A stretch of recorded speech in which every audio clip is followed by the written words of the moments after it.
सियासत गर्म है सर, आप क्या मांग रहे हैं? तो क्या बाहर लेके जाएंगे सर? बोले।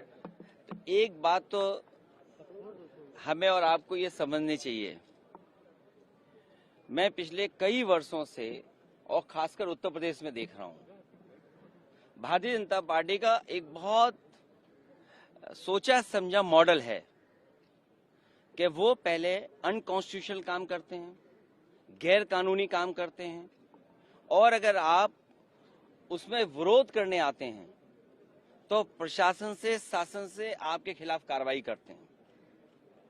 जिस तरह का भाव राज्यसभा में था वो बाबा साहब भीमराव अम्बेडकर जी का अपमान है। न केवल हम समाजवादियों के बल्कि पूरे देश के शोषित, वंचित, पीड़ित, अपमानित लोग और जो समाज में सबसे पीछे छूट गए थे, उनके लिए आज भी वो पूजनीय हैं। आप किसी भी गांव में चले जाएं पूरे देश में, आज भी बाबा साहब को पूजने का काम गांव के लोग करते हैं। गरीब, हर समाज के लोग उनको भगवान की दृष्टि से देखते हैं। तो इस तरह की भाषा का इस्तेमाल करना न केवल निंदनीय है बल्कि शब्दों को वापस लें और माफी मांगने की जो विपक्ष की बात है उसको मानना चाहिए सरकार को। और सच्चाई तो ये है कि जो व्यक्ति माफी मांग लेता है वो बड़ा होता है। माफी मांगने वाला व्यक्ति हमेशा बड़ा होता है।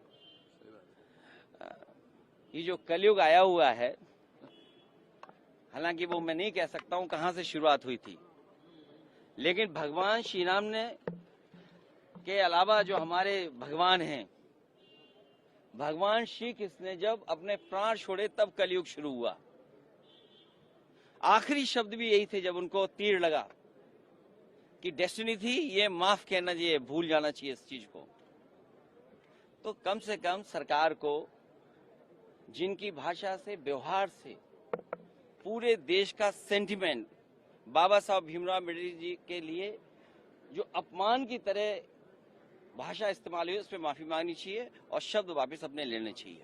राहुल गांधी पर एफआईआर हुई है सर, देखिए, ये हालांकि मेरी स्पीकर साहब से बात नहीं हुई और दूसरे पॉलिटिकल लीडर से बात नहीं हुई, लेकिन ये लोकसभा का परिसर है, इसमें सबसे ज्यादा सुप्रीम अगर कोई है तो स्पीकर साहब हैं। अब सोचिए आप, बीजेपी के लोग तो स्पीकर के साहब के ऊपर भी चले गए।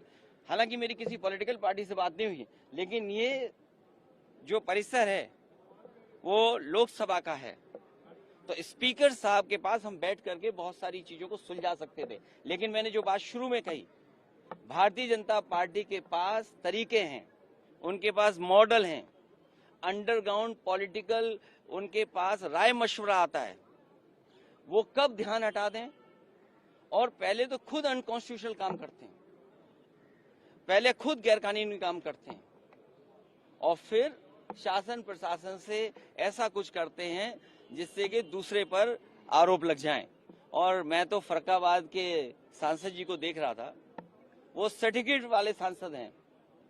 अगर उनको इलाज, दवाई की जरूरत हो तो उनके लिए सलाह यही है कि हम फरक्काबाद से डॉक्टर बुला करके फ्री इलाज करा सकते हैं उनका।